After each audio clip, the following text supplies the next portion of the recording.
एक बड़ी interesting story डोसे के ओरिजिन और उसकी हिस्ट्री को लेकर ज़रूर सामने आती है जब भी फूड हिस्टोरियंस डोसे के ओरिजिन उसकी हिस्ट्री पर डिस्कशन करते हैं। और ये कहानी जुड़ी है लगभग 12वीं शताब्दी के आसपास एक बड़े महान कवि तेलुगु पोइट तिकन्ना सोमैया जी से।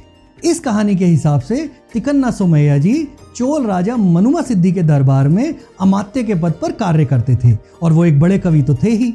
चोल राजा मनुमा सिद्धि खाने पीने के बहुत बड़े शौकीन बताए जाते हैं और उन्हें सुबह के नाश्ते में इडली खाने का काफ़ी शौक था। एक दिन उनके राज बावर्ची अपने काम पर आए, लेकिन काम पर आने से पहले राज बावर्ची का अपनी बीवी से झगड़ा हो गया। अब असली कहानी यहाँ से शुरू होती है। खराब मूड में राज बावर्ची ने इडली बैटर में ज़्यादा पानी मिला दिया। अब उसकी कंसिस्टेंसी खराब हो गई, उससे इडली नहीं बनाई जा सकती थी। अब राज बावर्ची ने ये सारी बात राजा के पर्सनल असिस्टेंट श्री माधवाचार्य जी को बताई, जो राज बावर्ची के मित्र भी थे।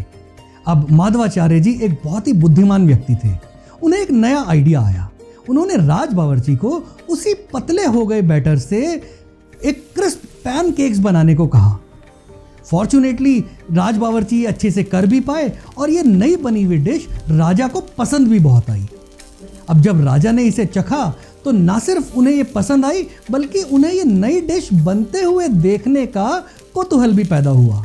अब राजा खुद माधवाचार्य जी और महाकवि तिकन्ना सोमैया जी के साथ बावर्ची खाने पहुंचे और इस डिश को बनते हुए देखा। अब ये जो नई डिश थी इडली के बैटर को ही पतला करके बनाई गई, ये बड़े ही कौतूहल से सभी ने देखा। अब जब ये सब कुछ हो रहा था तो सबने नोटिस किया कि इस नई डिश को बनाते हुए 2 बार एक अलग सी आवाज होती है जैसी।